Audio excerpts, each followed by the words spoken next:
Hi everyone, welcome to a guide for TGPSC exams. Previous వీడియోలో మనం Telangana moment phase 1లో భాగంగా fourth చాప్టర్లో 63 bits దాకా మనం కవర్ చేసుకున్నామండి. ఈ వీడియోలో మనం 64 బిట్ నుంచి మనం డిస్కస్ చేస్తాం. సో మనం ఏమనుకున్నామండి, 63 బిట్‌లో ఎస్ఆర్‌సి హైదరాబాద్ రాష్ట్ర విభజనని ఎలాగ సూచించింది అనంటే, మనకు ఆల్రెడీ హైదరాబాద్ రాష్ట్రం ఏ ప్రాంతాలతో ఉందనేది మళ్ళొకసారి చూద్దామండి. సో, మనకి హైదరాబాద్ రాష్ట్రం అనేది ఎన్ని ప్రాంతాలతో కలిసుందండి? మొత్తం 3 ప్రాంతాలతో కలిసుంది. మరాఠా ప్రాంతం, తెలంగాణ ప్రాంతం, కన్నడ ప్రాంతం గదా అండి. సో, ఫస్ట్ హైదరాబాద్ రాష్ట్రాన్ని డివైడ్ జేయాలి. ఇది 3 భాషల ప్రాంతాలతో కలిసుంది. మరాఠా, తెలుగు, కన్నడ.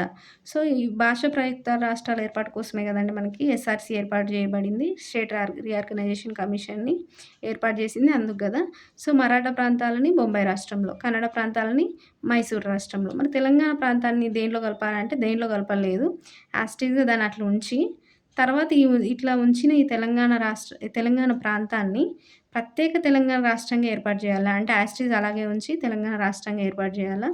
లేకపోతే ఏదైతే ఇప్పుడు ఈ ఆంధ్ర రాష్ట్రం ఉంది గదా అండి. రాయలసీమ, ఆంధ్ర ప్రాంతం కలిసి మనకి మద్రాసు రాష్ట్రం నుంచి విడిపోయి ఆంధ్ర రాష్ట్రంగా ఏర్పడ్డాయి గదా!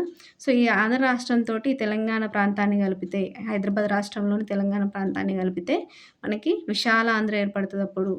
సో, ఇది కలిపినప్పుడు విశాలాంధ్ర ఏర్పడతది. సో, విశాలాంధ్ర ఏర్పాటు జేయాలా? లేకపోతే యాజ్ ఇట్ ఈజ్‌గా ఇప్పుడున్నట్టుగానే ఉంచాలా అనేది మనం ఏమని జెప్పింది తర్వాత ఈ విడదీయబడిన తెలంగాణని ఏం జేయాలని సిఫార్సు చేసిందనేది ఈ 64 బిట్‌లో మనం డిస్కస్ చేస్తాం. సో, 64 బిట్ ప్రకారం మనకేంటంటే, ఇప్పుడు హైదరాబాద్ రాష్ట్ర విభజన జరిగింది గదా అండి. విభజన జరిగిన తర్వాత మనకి ఆ 3 ప్రాంతాలను 3గా డివైడ్ జేసినంక కన్నడ ప్రాంతాలను మైసూర్ రాష్ట్రంలో, మరాఠా ప్రాంతాలని బొంబాయి రాష్ట్రంలో కలిపాక ఏదైతే మనకి తెలంగాణ ప్రాంతం ఉంటదో, తెలంగాణ ప్రాంతాన్ని ఆంధ్ర రాష్ట్రంతో కలిపి విశాలాంధ్రగా ఏర్పాటు జేయాలనేది ఫస్ట్ అభిప్రాయం అండి.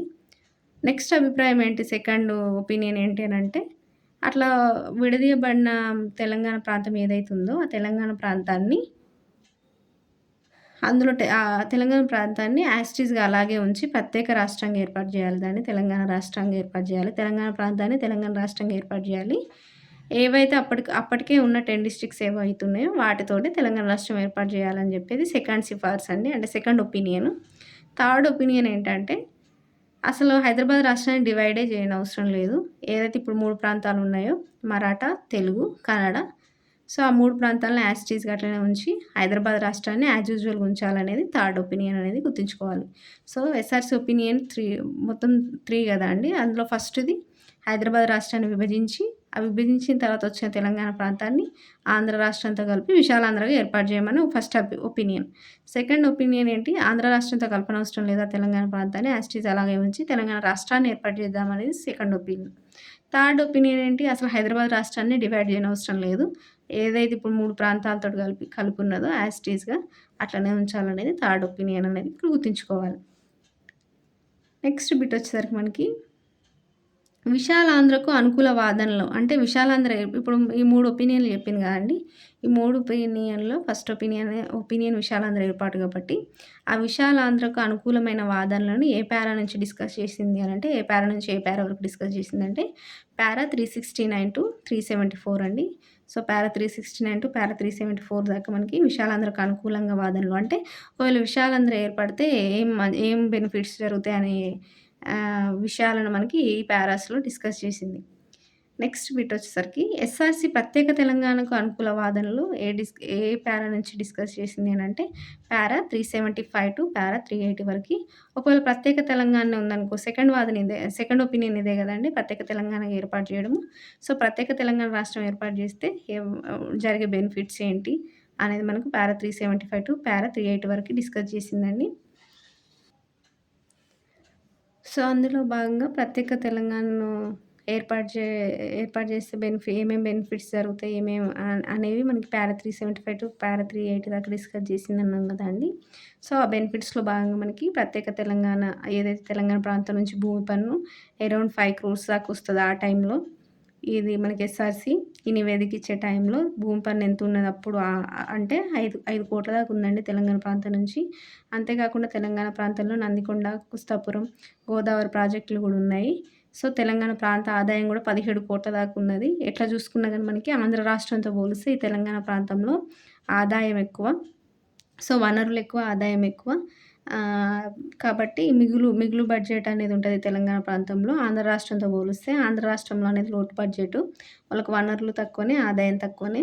సో, అట్లా చూసుకుంటే గనుక మనకి ప్రత్యేక తెలంగాణకి ఏమేం బెనిఫిట్స్ ఉన్నాయనేది ఈ ఈ రూపంగా అంటే భూమి పన్ను ఎంతొస్తది, ఏమేం ప్రాజెక్టులు ఉన్నాయి, మనకి ఎంత ఆదాయం వస్తదనేది పారా 375 టు పారా 380లో డిస్కస్ చేసింది. నెక్స్ట్ బిట్ వచ్చేసరికి మనకి ఎస్ఆర్‌సి పై అన్ని ప్రతిపాదికలపై వివరణిస్తూ సో, ఆహ్, ఈ అన్ని ఏవైతే ప్రతిపాదికలున్నాయో చెప్పింది గదండీ! ఈ 3 ఒపీనియన్స్ ఫైనల్‌గా అయితే హైదరాబాద్ రాష్ట్రాన్ని విభజించి విశాలాంధ్ర ఏర్పాటు జేయాలి. లేకపోతే విశాలాంధ్ర ఏర్పాటు జేయకుండా తెలంగాణ రాష్ట్రాన్ని ఏర్పాటు జేయాలి. ఆంధ్ర రాష్ట్రం సెపరేట్‌గానే ఉంటది. థర్డ్ వన్ వచ్చేసరికి అసలు హైదరాబాద్ రాష్ట్రాన్ని ఏర్పాటు చేయొద్దు. యాజ్ యూజువల్‌గా అట్లనే ఉంచాలి అనేది ఈ 3 ఒపీనియన్స్. సో, పై అన్ని ప్రతిపాదికలపై వివరణిస్తూ శ్రీబాగ్ ఒడంబడిక తరహా గ్యారంటీలు గానీ, లేదా యునైటెడ్ కింగ్డమ్ స్కాటిష్ డివల్యూషన్ లాంటి రాజ్యాంగపరమైన పద్ధతుల ద్వారా గానీ, మార్పు చెందే దశలో ఉన్న తెలంగాణ అవసరాలు తీర్చడంలో ఇవేవి పనిచేయజాలవు అని పేర్కొన్నది. సో, అందువల్ల కేంద్ర ప్రభుత్వం పూర్తి పర్యవేక్షణ లేకుంటే ఇవి పనిచేయవు అని పేర్కొంది. సో, ఇక్కడ అర్థం ఏంటంటే ఇవన్నీ ఒపీనియన్స్ చెప్పిందండి. చెప్పినప్పటికి గూడా ఏంటంటే తెలంగాణ ప్రాంతం అనేది ఒకవేళ ఆంధ్ర రాష్ట్రంతో కలిసి విశాలాంధ్ర గనుక ఏర్పడితే గనక ఫస్ట్ ఒపీనియన్ అదే గదండీ! హైదరాబాద్ రాష్ట్రాన్ని విభజించి అందులో ఉన్న తెలంగాణ ప్రాంతాన్ని ఆంధ్ర రాష్ట్రంతో కలిపి విశాలాంధ్రను ఏర్పాటు జేయాలి. సో, అట్లాంటిది గనక ఫస్ట్ ఒపీనియన్ గనక అమలు జేస్తే శ్రీబాగ్ ఒడంబడిక తరహా గ్యారంటీలు ఇప్పుడు శ్రీబాగ్ ఒడంబడిక తరహా గ్యారంటీలు అంటే శ్రీబాగ్ ఒడంబడిక ఏంటండి? ఆంధ్ర ప్రాంతానికి, రాయలసీమ ప్రాంతానికి ఎప్పుడు మద్రాసు రాష్ట్రంలో కలిసున్నప్పుడు వారిద్దరి మధ్య కొన్ని షరతులతో కూడినటువంటి ఒడంబడిక ఇది శ్రీబాగ్ ఒడంబడిక. సో, ఇటువంటి తరహా గ్యారంటీలు గానీ, లేకపోతే యునైటెడ్ కింగ్డమ్ స్కాటిష్ డివల్యూషన్ లాంటి రాజ్యాంగపరమైన పద్ధతులు గానీ, సో, ఇట్లా గ్యారంటీలు గానీ, లేకపోతే రాజ్యాంగపరమైనటువంటి ఆహ్, స స గ్యారంటీలు గానీ, రాజ్యాంగపరమైనటువంటి గ్యారంటీలు గానీ, ఇలాంటివి వేరే ఏవి కూడా పనిజేయవు. ఎందుకు పనిజేయవంటే ఆల్రెడీ తెలంగాణ అనేది మార్పు చెందే దశలో ఉంది. అంటే తెలంగాణకు మిగులు నిధులున్నాయి. తెలంగాణ అనేది అన్ని విధాలుగా ఆదాయంలో గానీ, మనకి వనరులో గానీ, సహజ వనరులో గానీ ఆహ్, ఏమంటారు బ్యాలెన్స్డ్ ఉంది. దానికి ఇంకా చెప్పాలంటే మిగులే ఉంది. కాబట్టి మార్పు చెందే దశలో ఉన్నటువంటి తెలంగాణ అవసరాలు తీర్చడంలో ఈ ఒడంబడికలు గానీ, యునైటెడ్ కింగ్డమ్ స్కాటిష్ డివల్యూషన్ లాంటి పరమైన పద్ధతులు గానీ, ఇటువంటి ఏవి పనిజేయవు. ఎప్పుడు కేంద్ర ప్రభుత్వం పూర్తి పర్యవేక్షణ లేకపోతే ఇవేవి పనిజేయవని జెప్పి పేర్కొన్నదండి. సో, ఇప్పుడు ఏర్పరిచి ఏంటి తెలంగాణ ప్రాంతాన్ని మిగులు బడ్జెట్ ఉన్నటువంటి లేకపోతే మిగులు ఆదాయం ఉన్నటువంటి తెలంగాణ ప్రాంతాన్ని లోటు బడ్జెట్ లేదా లోటు ఆదాయం ఉన్నటువంటి ఆంధ్ర రాష్ట్రంతో కలిపితే కలిపినప్పుడు తెలంగాణకు బెనిఫిట్ జరగాలి గదండీ! తెలంగాణ ప్రాంతానికి. తెలంగాణ ప్రాంతం నుంచి మిగులు తీసుకుపోయి ఇప్పుడు ఆ లోటు బడ్జెట్ ఉన్నటువంటి, లోటు ఆదాయం ఉన్నటువంటి ఆంధ్ర ప్రాంతానికి బెనిఫిట్ చేకూర్చి, ఇటు మనం తెలంగాణ ప్రాంతాన్ని పట్టించుకోకపోతే ఇది మార్పు చెందుతున్న దశలో ఉన్నటువంటి తెలంగాణ అవసరాలు తీర్చదు. సో, దీనివల్ల తెలంగాణకు నష్టం జరుగుతది. తెలంగాణ ప్రాంతానికి అని జెప్పి ఇండైరెక్ట్‌గా మనకి ఎస్ఆర్‌సి అప్పుడే వార్నింగ్ ఇచ్చింది. సో, తెలంగాణకి అట్లా అన్యాయం జరగొద్దు. అది ఆల్రెడీ మిగులు ఆదాయంలో ఉన్నది గాబట్టి తెలంగాణ అవసరాలు తీర్చాలి అనంటే కేంద్ర ప్రభుత్వం పూర్తి పర్యవేక్షణ ఉండాలి. అంటే తెలంగాణ ప్రాంతానికి సమన్యాయం జరగాలి అనంటే ఇప్పుడు మిగులు బడ్జెట్‌లో ఉంది గదండీ! మిగులు ఆదాయంలో ఉంది గదా! సో, కేంద్ర ప్రభుత్వ పర్యవేక్షణ అనేది ఖచ్చితంగా ఉండాలి. పూర్తి పర్యవేక్షణ.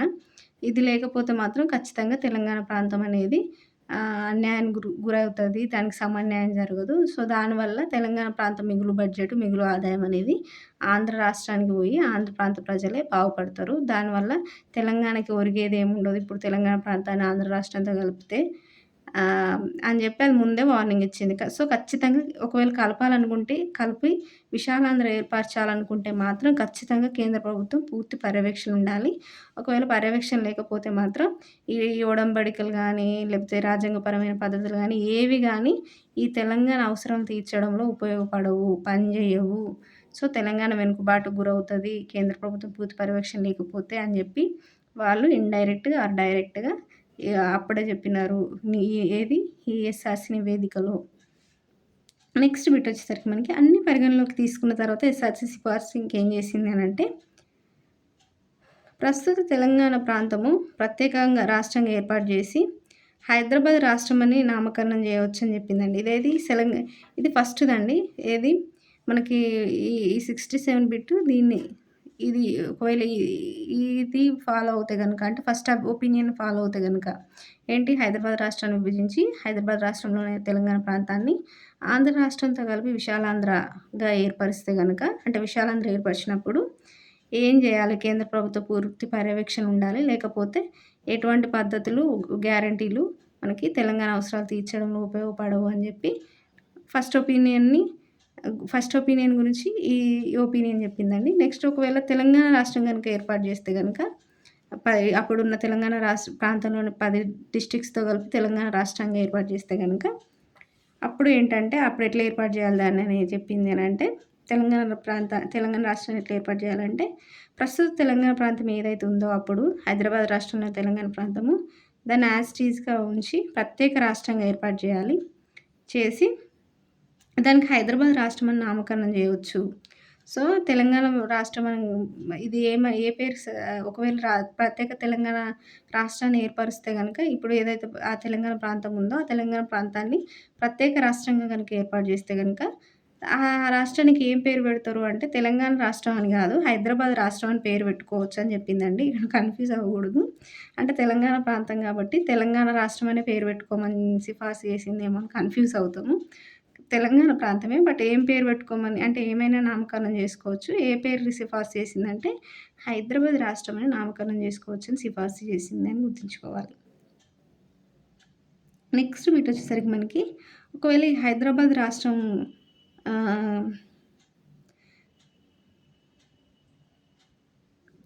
హైదరాబాద్ రాష్ట్రం అని హైదరాబాద్ రాష్ట్రం అని నామకరణం చేయవచ్చు అని అంది కదండీ.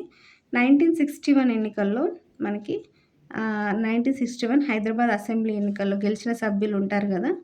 ఈ హైదరాబాద్ రాష్ట్రం ఏర్పడిన తర్వాత మనకి 1961 అసెంబ్లీ ఎన్నికలొస్తాయి గదా! ఆ ఎన్నికల్లో గెలిచిన సభ్యులలో 2/3 మెజారిటీతో అప్పుడు ఎన్నికైన సభ్యులు ఆంధ్ర విలీనం అంగీకరిస్తే అప్పుడు విలీనం గురించి ఆలోచించవచ్చు అని అందండి. ఏది ఈ సెకండ్ ఒపీనియన్ గనక ఫాలో అవుతే గనక తెలంగాణ రాష్ట్రం ఏర్పాటు చేయాలనుకుంటే గనక ఎట్లా ఏర్పాటు చేయాలి? అప్పుడున్న ప్రస్తుత తెలంగాణ ప్రాంతాన్ని యాజ్ ఇట్ ఈజ్‌గా ప్రత్యేక రాష్ట్రంగా ఏర్పాటు చేయాలి. దానికి హైదరాబాద్ రాష్ట్రం అని పేరు పెట్టొచ్చు. సో, హైదరాబాద్ రాష్ట్రం ఏర్పడిన తర్వాత 1961లో వచ్చే ఎన్నికలు ఉంటాయి గదా! అసెంబ్లీ ఎన్నికలు. సో, మనకిది ఎప్పుడండి 54లో గదా! 55లో గదండీ డిస్కస్ జేసేది. సో, ఆ నెక్స్ట్ ఎన్నికలు మళ్ళీ ఎప్పుడొస్తాయంటే 1961లో.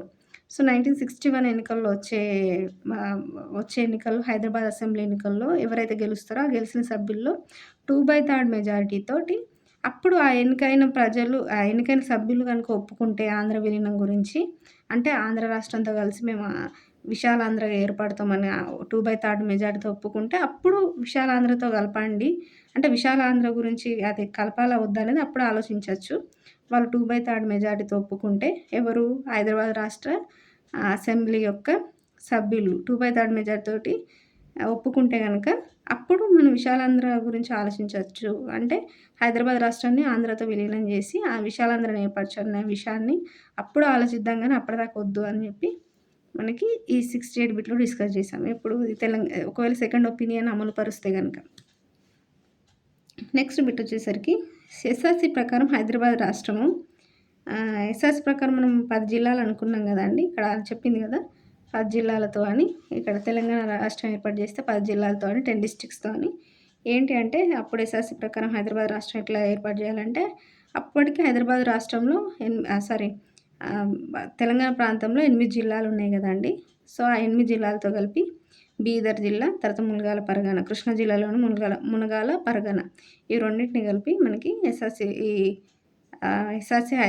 ప్రకారం హైదరాబాద్ రాష్ట్రాన్ని ఏర్పాటు చేయాలన్నారు. హైదరాబాద్ రాష్ట్రం అంటే ఏంటంటే ఇక్కడ ఇదే ప్రస్తుత ఏదైతే అప్పుడు తెలంగాణ ప్రాంతం ఉందో దాన్ని ప్రత్యేక తెలంగాణ కాదు, ప్రత్యేక రాష్ట్రంగా ఏర్పాటు చేయాలని అంటే దానికి హైదరాబాద్ రాష్ట్రం అని పేరు పెట్టుకోమన్నారు కదా! సో, ఏదైతే ఈ హైదరాబాద్ రాష్ట్రం ఉన్నదో అదే తెలంగాణ రాష్ట్రము.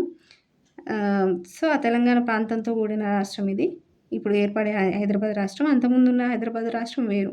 అప్పుడు 3 ప్రాంతాలతో కలిసింది. ఇప్పుడు సెపరేట్ అయినాక అంటే మరాఠా ప్రాంతాలని మహారాష్ట్రంలో, కన్నడ ప్రాంతాలని మరాఠా ప్రాంతాలని బొంబాయి రాష్ట్రంలో, కన్నడ ప్రాంతాలని మైసూర్ రాష్ట్రంలో కలిపిన తర్వాత ఉన్నటువంటి తెలంగాణ ప్రాంతాన్ని హైదరాబాద్ రాష్ట్రంగా ఏర్పాటు చేస్తే గనక హైదరాబాద్‌లోని 8 జిల్లాలు ప్లస్ బీదరు ప్లస్ మునగాల పరగన. ఈ మునగాల పరగన అనేది కృష్ణా జిల్లాలోని ప్రాంతం. సో, ఈ ఈ వీటితో కలిపి మనకి ఈ హైదరాబాద్ రాష్ట్రాన్ని ఏర్పాటు చేయాలి అని చెప్పి ఇది సిఫార్సు చేసింది ఎస్ఆర్‌సీ. సో, ఫ్రెండ్స్ ఇదండి మనం ఎస్ఆర్‌సీ ఎస్ఆర్‌సీ ఏర్పాటు ఎలా జరిగింది? ఎందుకు జరిగింది? సో, దాని నివేదిక ఏమనిచ్చింది? దాని ఒపీనియన్స్ ఏంటి? దాని ఫస్ట్ ఒపీనియన్ ఏంటి? సెకండ్ ఒపీనియన్ ఏంటి? థర్డ్ ఒపీనియన్ ఏంటి? ఆ ఒపీనియన్స్‌ని ఎలా సమర్థించింది ఇది? ఆ ఒపీనియన్ ఒకవేళ అమలు పరిస్తే గనుక ఏ ఒపీనియన్ అమలు పరిచినప్పుడు ఏ ఏ విషయాలను మనం పరిగణలోకి తీసుకోవాలని చెప్పింది. అదేవిధంగా వాటికి సంబంధించిన వాదనలు, అనుకూల వాదనలు, ప్రతికూల వాదనలు ఏ పారా నుంచి ఏ పారా వరకు డిస్కస్ చేసింది, ఏ చాప్టర్‌లో దేని గురించి డిస్కస్ చేసిందనేది మనం చదువుకున్నామండి. ఒకవేళ తెలంగాణ రాష్ట్రం ఏర్పడితే గనక ఏ జిల్లాలతో ఏర్పడాలి, దానికి ఏమని పేరు పెట్టాలి, హైదరాబాద్ రాష్ట్రం అని పేరు పెట్టుకోవచ్చు అని చెప్పింది. సో, ఇట్లా మనము ఇవన్నీ డిస్కస్ చేసుకున్నామండి అది ఎస్ఆర్‌సీ యొక్క నివేదిక గురించి. ఈ వీడియోని ఇక్కడికి క్లోజ్ చేద్దాం. నెక్స్ట్ బిట్స్ మనం నెక్స్ట్ వీడియోలో డిస్కస్ చేద్దాం. Thank you.